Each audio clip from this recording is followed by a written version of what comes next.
Okay. I am going to share my screen and we're going to start on the first chapter in this book. So we did the introduction and we'll start the first chapter. All right. Or It's a Good Day. Hold on. Okay. I am, wait. There we go. Okay. All right. Let's see. So, announcements. What do we have going on this Friday, you guys? Someone tell me. Go ahead and unmute yourself and tell us. Leaders, masters, and something else. And CIT, yeah. So 6:15 is CIT. So everyone in the CIT program, the CIT meetings are mandatory. If for some reason you have something crazy going on, you can't be there, make sure that you call one of the instructors and let them know. That's how you level up through the CITs, is we do reviews at the CIT meetings and things like that. And the training that you get there is really good and helps you with everything that you're growing in CIT. So if you're working on building your confidence in CIT, you're working on your people skills or whatever it is, that training is how you better yourself. Okay, and then leaders is doing sword at 7:15 and masters is at 8 p.m. With all of that being said, I want to go ahead and do stars. Some people are still hopping on, so we'll go ahead and start with stars. That way we can dive into the chapter. I also want to say congratulations to, let's see, Beatrice is on here. I don't know if anyone else who tested for their black belt is on here, but Beatrice did an amazing job on our black belt test. All of the black belt testers did. They did a great job. So let's all clap for Miss Beatrice and everyone who tested for their black belts. Good job, girl. Okay. Let's go ahead and do stars. Who has character building sheets? Why do I feel like I'm like a little scatterbrained right now? Character building sheets. Rihanna, how many do you have? I have 5. Good, and which ones are they? I have 2 companion sheets, and I have a healthy eating sheet. Very good. Let's all clap for Rihanna. Good. All right. Who else has some stars to turn in today? Miss Becky. I have 4. I have the reading, the self-discipline, eating healthy. What am I missing? I had them written down. Eating healthy, self-discipline, and practicing karate. Yes, that's the most important one. Good. Let's clap for Miss Becky. Thank you. Good job, Miss Becky. All right. Who else has stars to turn in today? Was that all for today? All right. Maz, how many do you have, bud? I have the character building sheet 9. Good job. Good. Let's clap for Maz. Good job. Good job. Okay. Any other ones? Oh, you have more, Maz? How many do you have total? How many stars? I was just gonna say I have an artifact for India. Oh, okay. What is it? It's a lamp. It's a lamp. Oil lamp. Oh, very cool. That's awesome. And I'm they going use to it spotlight you so everyone can see it. They If she wants to see the curtains. That's awesome. Thank you for sharing that. and there's Did you one want to more say thing. something, Doug? There's one more thing we want to show for India.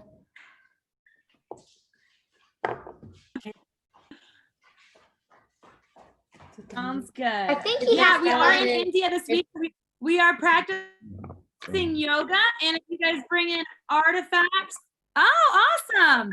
What is their currency? What is it called? Rupees. Oh, very cool. That is It's so 1,000 cool. rupees. Awesome. Thank you for sharing that, Maz. And you do get a star if you share an artifact from a country, or if you share 10 facts, or if you do the coloring book. So Maz just got 2 stars today. Good job. Okay. I'm going to, let's see. I'm going to go ahead and share my screen. I'm going to share my screen so we can go through our, start our chapter. My screen share, let's see. Okay. First, I guess I have to open the PowerPoint, huh? All right. Now I'm going to share my screen. And it's still not showing me. All right, let's try this one more time. I guess I can do it this way. Okay. All right. So we are in, I think somebody has some background noise. We have some here at the studio too, but if you are unmuted, please go ahead and mute yourself. And we're going to go ahead and start on chapter 1, which is positive self-awareness. Well, you know, it's one thing, it's kind of weird. I have the audiobook. I listen to the audiobook all the time. In the audiobook, the chapters are in different orders. So I'm wondering if maybe different editions of this book, he moved the 10 qualities in different orders. I don't know, but we all have the same book. So ours are all in the same order. So that makes that easy. All right. Let's see if I can. Okay. All right. So chapter 1 is positive self-awareness. So who wants to tell me, what do you think positive self-awareness is? Remember, if I'm on a screen share, I can't see you guys. So if anyone wants to share, just go ahead and unmute yourself and you can share. What do you guys think it means to be self-aware, positive self-awareness? Anybody? All right, then we'll just go into it. So the antonyms, remember we went over the descriptions, the definitions of what each of these are last Thursday, but antonyms of positive self-awareness would be dishonesty, insensitivity, and tunnel vision. So remember, antonyms are basically the opposites, right? Words that almost mean the opposite. So synonyms, which are words that mean the same or very similar to the same thing, would be self-honesty, empathy, and openness. So self-honesty, like having integrity, being empathy, aware and considerate of other people, putting yourself in other people's shoes, and being open to the idea that your perspective is not the only perspective, and that the way that you do something is not the only way to do something, or being open to the idea that the way that you have been doing something your entire life maybe isn't the way that you should be doing that, right? So losers' self-talk would be the world is flat, and that is that. Who in here believes that the world is flat? Okay, good. I didn't see anyone raise their hands, but there are several people who believe the world is flat. And what happens is they're not open to what any scientists say or what, pictures have been taken or anything like that. This is the belief. This is what they were taught. They have the reason for thinking that, and they're not open to any other ideas. Winner self-talk is I understand where I am coming from. So everyone's write that down. I understand where I am coming from. All right, and then the proverb that goes along with positive self-awareness, "Oh, great spirit, grant me the wisdom to walk in another Indian's moccasins." So what do you think that, who can tell me what that proverb means to you? Grant me the wisdom to walk in another Indian's moccasins. To hope that you're aware and have intent on a regular basis to be empathetic to other people, open to other ideas, to not be stuck in a rut with I know what I know and that's that. Very good. Yeah. So there are a lot of people, I love to travel. A lot of people who like to travel, one of the biggest reasons why they like to travel is to experience different cultures. Because you can read about different cultures, you can hear about different cultures, someone can see you things, but until you actually experience it, it's different. And just like empathy, you can have sympathy for somebody if you see somebody fall and get hurt and you're like, oh, that must have hurt, right? Or there's, ow, my leg hurts for you. Like I'm in pain for you. Like, oh, you cringe because you feel what they're feeling. Or when somebody's sad and it makes you sad, that's empathy. You're feeling what they're feeling. You're putting yourself in their shoes. And a lot of people who have very strong empathy do it subconsciously. They're not necessarily saying, you know what, he's really upset. I need to put myself in his shoes and try to feel what he's feeling. They just do it naturally, but it takes practice and educating yourself and learning how to get there. Do you guys know one of the biggest ways to develop empathy is actually reading? I know it sounds kind of weird, but when you read, you're experiencing a story from somebody else's perspective. So you're walking in somebody else's shoes, walking in somebody else's moccasins, and going through a journey with them. Who has ever read a book and felt like you just went on a journey, right? Felt like you just did something. That's what reading is. When you find books that you enjoy and books that you love, that's what's so wonderful about reading is that, and people who love to read, who in here loves to read? And probably keep your hand up if the reason you love to read is because it's kind of an escape. It's, you get to go on different journeys, different experiences, feel different things, experience different things. But you're not actually doing it. It's because you're putting yourself in somebody else's shoes, and that's how you develop empathy. All right, so if you feel like you're not very empathetic, maybe read some more. And even I think that you develop more empathy. I don't know, I guess fiction and nonfiction would both develop it, but I think that fiction, you create a lot of empathy because it's something that you would never do, right? Okay, we'll go to the next one. All right, so positive self-awareness. Winning black belts know who they are and where they are going. They understand themselves and their goals. That's what positive self-awareness is. It's understanding who you are in all shapes and forms of that, knowing your strengths, your weaknesses, being aware of who you are, being aware of who other people is very important as well. But self-awareness is being aware of who you are. Okay, but remember, like we said, you still want to be able to be open to other people. We'll talk about that a little bit more. So I put a couple pictures on here of a couple girls actually that are both, I think, on this call right now at the last promotion parade, who are on know their goal to black belt, and the back of somebody's car who wrote all their gold dates. And I think they are on here too. Okay. So the many pieces of self-awareness in this chapter, he talks about several different aspects of positive self-awareness, and we're going to talk about each of these.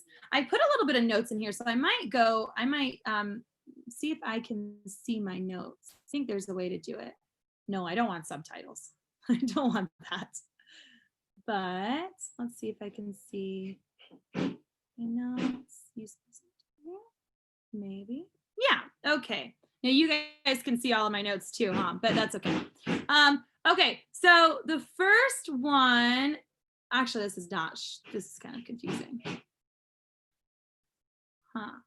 Okay, so the first one we're gonna talk about, the first piece in this are the learners.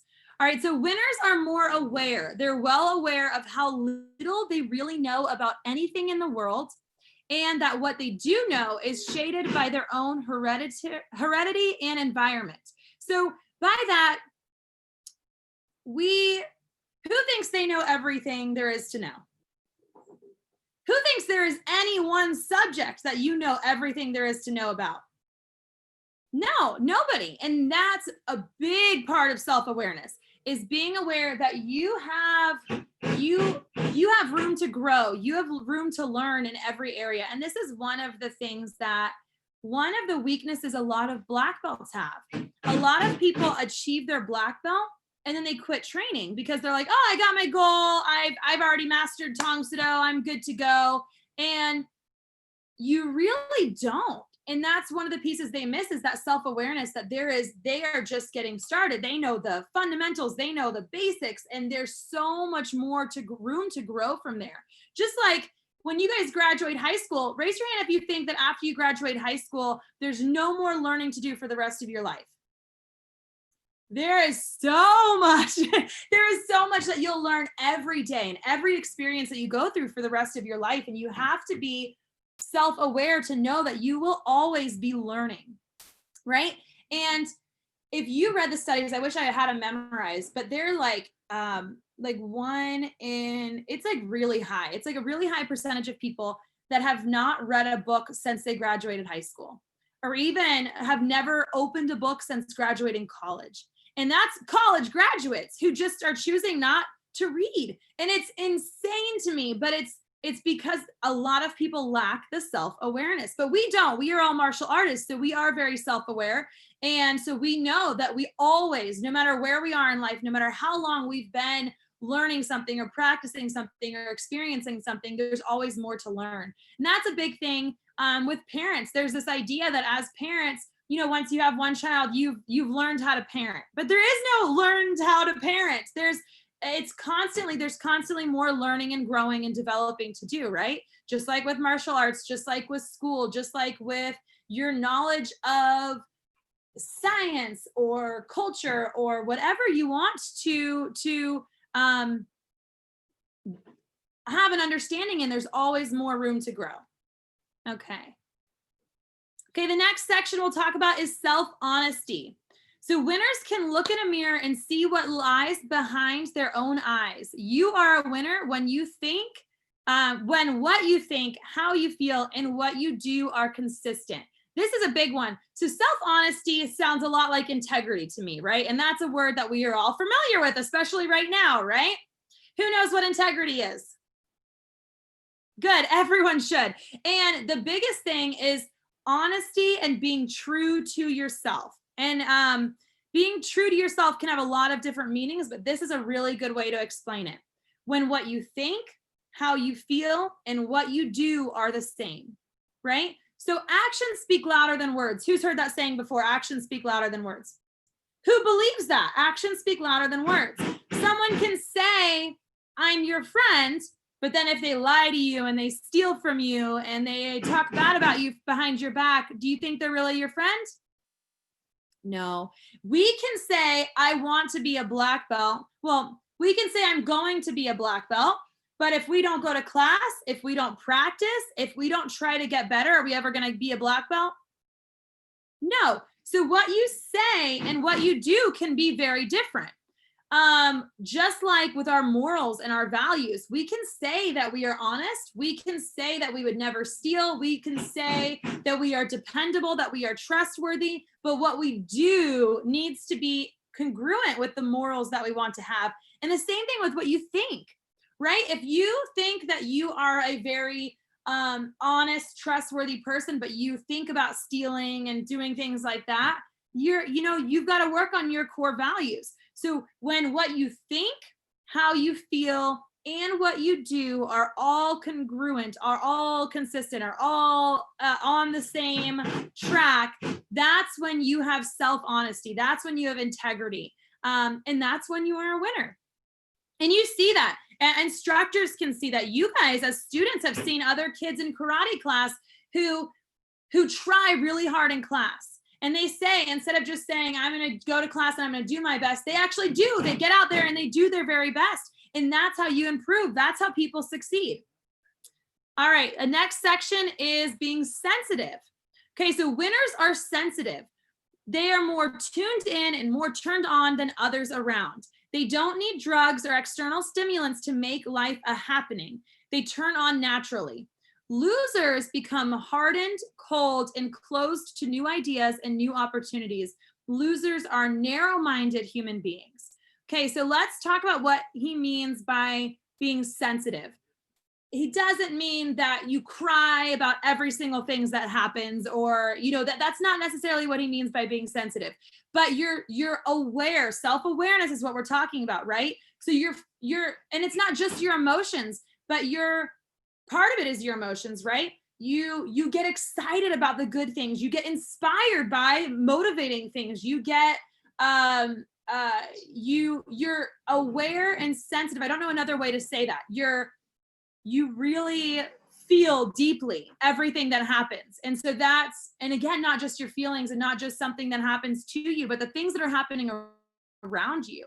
If you are there's a lot going on right now with the Black Lives Matter movement, and I'm not going to get into that or anything like that, but being aware of things like that. And if that's something that you are passionate about, if there's one side that you stand on, being sensitive to that, being understanding to that. Okay, he also talks about, and I think this is important to mention, that winners do not need drugs or external stimulants. So that's kind of, a lot of people are not happy and they try to find happiness from outside things, from other people, from drugs or alcohol, or different activities. People like, seek adrenaline rushes and things like that. But nothing else, and this is part of being self-aware, is nothing on the outside can change what's on your inside. Nothing on the outside can change your happiness or your drive or your success. Nothing external can do that.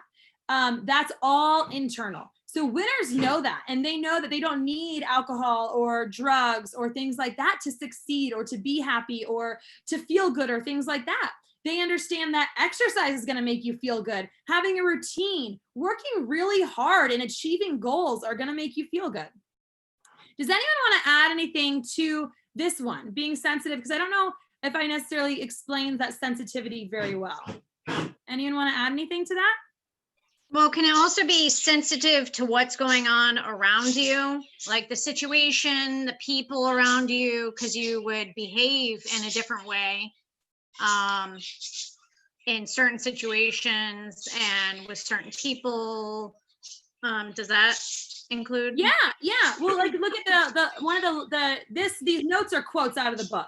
Losers become hardened, cold, and closed to new ideas and new opportunities. So that's kind of the opposite. That's right. Winners do this, losers do this. So losers are not paying attention to what's going on around them, to what other people are doing, to what opportunities are there, to other opinions, to other perspectives. Winners do the opposite. So exactly like what Miss Nicole said, they're aware of what's going on around them, of what opportunities lie around them, of what they need to do, how they could impact society around them, right? Good, thank you, Miss Nicole. Okay, the next one, winners are open-minded. And if you want to have self-awareness, you're open-minded. So I would like you guys to each write down in your notes each of these puzzle pieces, and maybe one or two things, notes as we go through it that you think, because open-minded, there are a lot of things that I'm very open-minded about, but maybe as I'm reading this, there's something that I'm like, you know what, I could work on that. Write down something that you can, remember we talked about this in the last book. Winners talk is I can, I will, I can do this, I can, instead of think about what you can do versus what you can't control, right? So instead of writing down, well, this is happening around me, I want you guys to think about, as we're reading this, what you can do, what you are in control of changing, that you could improve these things on. Okay, so winners are open. They see the many alternatives in every situation. They look at relative rather than absolute facts. Okay, so with that, thinking win-win is a big way of looking at that, right? So instead of thinking, this is the problem, this is the solution, pausing and saying, okay, what other alternatives are there where everyone is winning, or where we might have a better outcome, or where we could synergize and we could work together and develop even more than what I can do on my own. They look at the relative rather than absolute facts. So this is actually an area that I work on, is I'm very black and white with a lot of things. I'm like, it's this or it's this, right? And sometimes I have to take a step back and look at all of the other possibilities, that there are different shades of gray. There are things in between those that could possibly be this amazing outcome. So looking at relative rather than absolute facts. Do you rely on your old programming, especially outside influences? So things that your parents said to you, or do you own your own positive self-talk? That, I mean, we've talked about that in every book, right? Positive self-talk from the very beginning, and your programming. Your parents are a big part of your programming. Your teachers are a big part of your programming. Your instructors, your friends, your peers, everyone, the media, social media, all of that is part of our programming. So we really have to consider, if we're, in order to be open-minded, that things that we've been told might not be the best thing. I have, a good example of this, and it's kind of an extreme example, but I have a really good friend whose grandfather was very, very racist, right? Now, he taught that to his son, who taught that to his son, well, not taught it, but express that. He didn't teach it to him, but it's part of that programming. Okay. So does that mean that my friend should be racist, that he should think any differently of other races? No, but that's something you have to be open-minded about sometimes when we're with our programming, with what our teachers say, with what, with perspectives that you're hearing from other people, from your friends especially. And as you get to be a teenager, this is a big one. Remembering that what your friends are doing, what your friends are thinking, what your friends are saying, you need to be open-minded and know that that programming that you're receiving is not the only programming, that there are other options, right? So if all of your friends, if everybody is skipping school on this day, there are other options, and you need to be open-minded and consider what the effects are regardless of what anyone else is doing, right? Okay. Positive self-awareness is accepting the fact that every human being is a distinctly unique individual, and thinking how good that is. If we talked about this too, especially when we were talking about synergizing, if everyone was the same, we'd only be able to achieve the same thing, each of us separately. It's when people are different, we can come together and we can achieve really big things. Or people have different cultures, or they have different backgrounds, they have different perspectives, anything like that. That's how we can, if we recognize and are aware of the differences that we have, we can celebrate those and we can encourage those and we can grow on those. Who remembers the story of the animal school that we talked about? The animal school, where all of these animals were in school, and they had a standard test, but the turtle couldn't run and the rabbit couldn't swim and different things like that. So we have to recognize that everyone's different, has different strengths, and build on those and understand how good that is. Okay, no two people are alike. Positive self-awareness is realizing that skin color, birthplace, religious beliefs, sex, financial status, and even intelligence are not measures of this. Okay, so if somebody, this is an important thing to talk about too. It is important to surround yourself with people that you want to be like, that you want to admire, right? But that doesn't mean people that are perfect. So, if you're a straight A student and you're on your way to Harvard, it's important to surround yourself with other people that are going to study with you, have a good study buddy, have somebody like this, have somebody like this. But it's also important to there's other things that are important in your life, right? So surrounding yourself with someone who has really, really good character. Maybe you have a friend who just is not academically, does not thrive academically, but they have a lot of good values.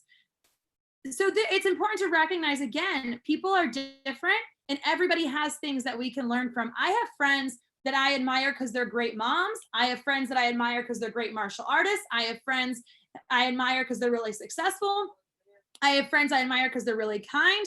So not all of my friends are going to be just like me or are going to be exactly what I want to be like in every area.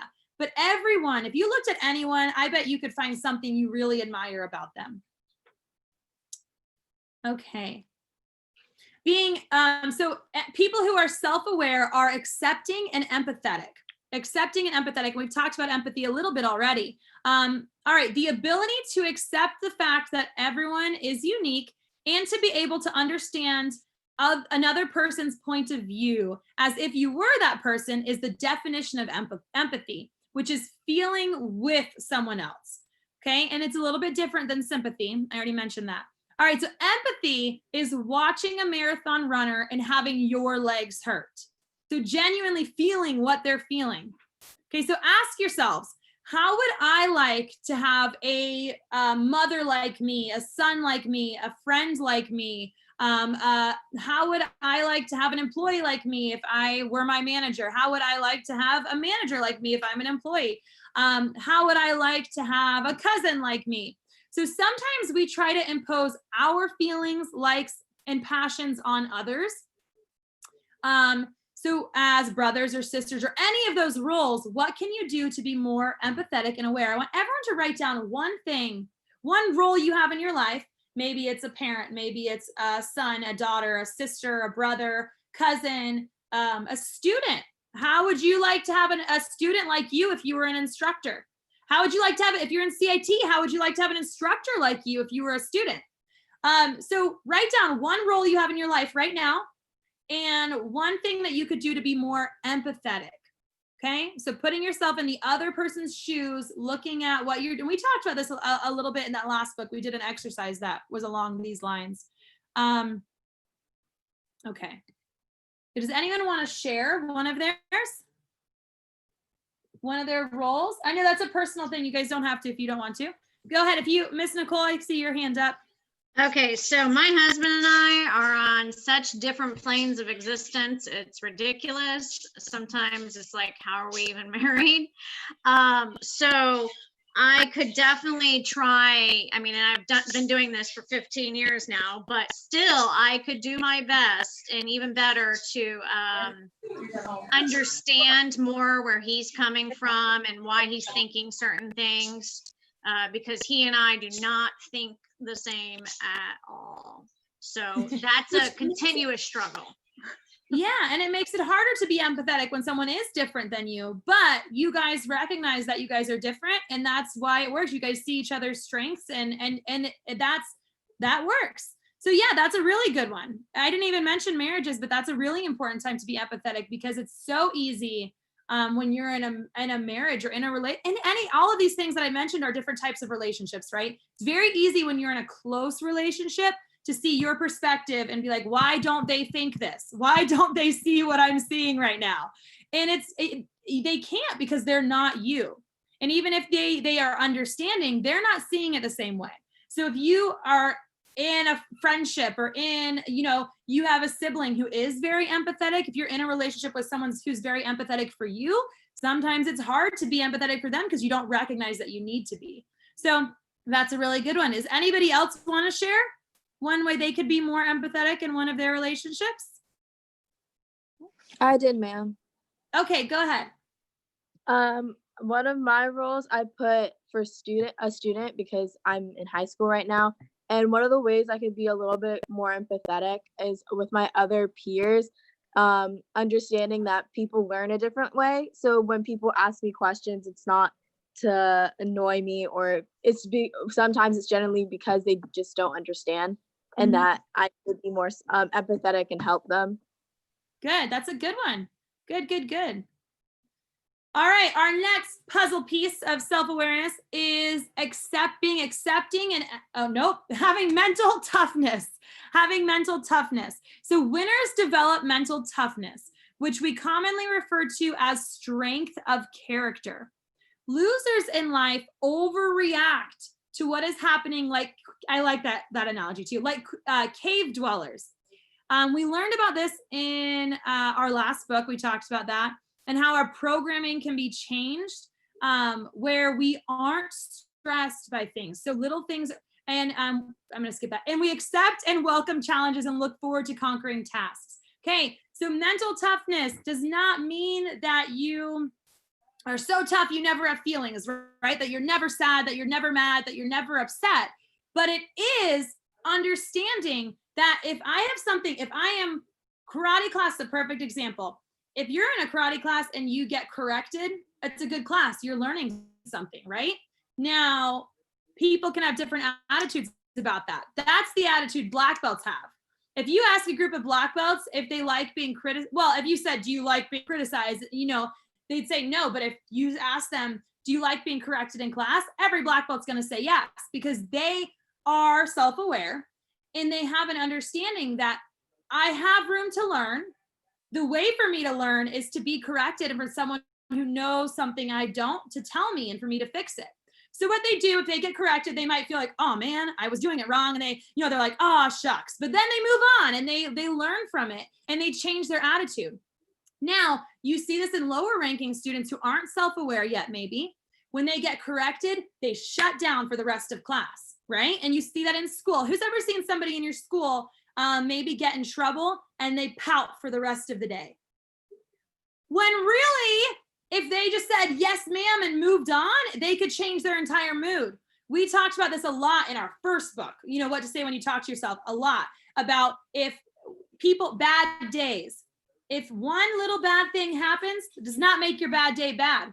What makes your bad day bad is you focusing on that little thing, and the entire rest of the day, you thinking about how bad your day is, right? So that's something that we change with our mental toughness, is being able to overcome things, not being cave dwellers. So not as soon as something bad happens, going back into your cave by yourself and shutting down and shutting off and not learning from something. All right. Being self-aware is being adaptable. So by anticipating the probable action of others through empathy and by remaining open and flexible, we will not let others ruin our days with their bad days or rain on our parades. So very similar to what we just talked about. Being adaptable is, it's all in your head, right? A big one with this is, I know a lot of you guys, a lot of black belts, a lot of high achievers are like I am in a way, where we do plan our days. We make a plan, we set these steps to achieve this goal, but you have to be adaptable. And so goals are a good example of this. You set a goal and you're like, okay, I'm gonna test for this belt at this time, and test for this belt at this time, green belt at this time, red belt at this time, blue belt at this time, black belt at this time. You break your leg. You can't train for a couple of weeks or a couple months or whatever. You have to be able to adapt. What happens if I broke my leg when I was a green belt and I said, you know what, I'm my goal's off track. I guess I can't do it anymore. That would be so sad, right? But you have to be able to adapt. And that's true with all of your goals. With losing weight, if your goal is to lose weight and it's your birthday and you eat a piece of cake and you gained a pound that day, does that mean I should give up my goal completely of losing weight? No, I get back on track and I keep going, right? It's true with all of your goals. If you want to run, if your goal is to run every day outside, but you sprained your ankle and you can't run one day, you've got to let it rest. And then you have to just adapt, maybe do something different, do a different type of exercise, and then go back to that goal. That is very true with achieving any goals, with school, with anything. Right now, you guys know that with school is a good example. You're going to school, you're going to school, you're going to school. COVID-19 happens and you have to do virtual schooling. But all of you guys adapted and did really well. And, you know, we'll go back to next year and go from there. Okay, the moment of truth. So positive self-awareness is that moment of truth, which every winner experiences as the first and most important step in self-development. It is understanding how much potential and abundance we have and how little we have done to challenge our minds. So you guys know that even the most intelligent people use like less than 10% of our brains, but they have never proven anywhere that we're not capable of using more. And I think that's pretty cool. A pretty cool thing to understand is that there is so much more that we can do.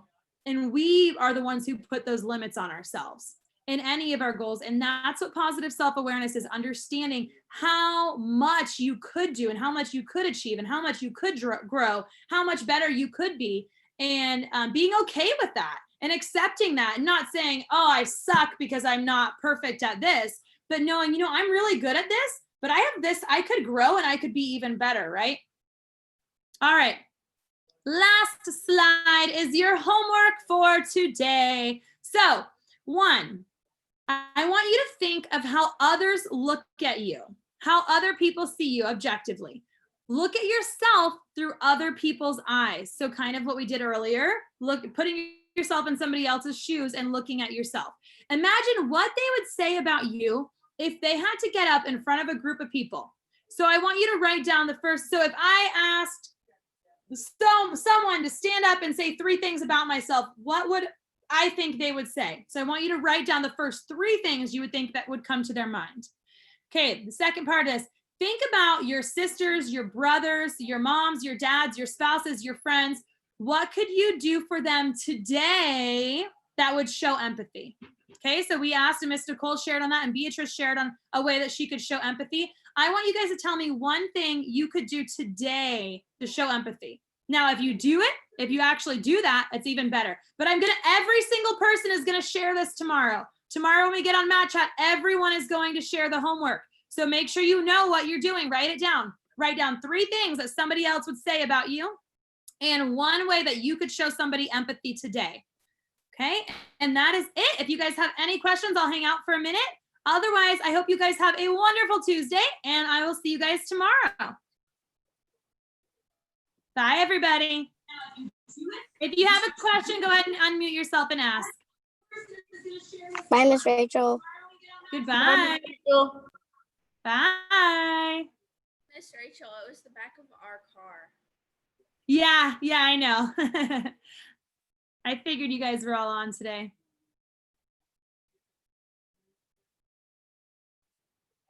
All right, I think that's it. And bye, guys.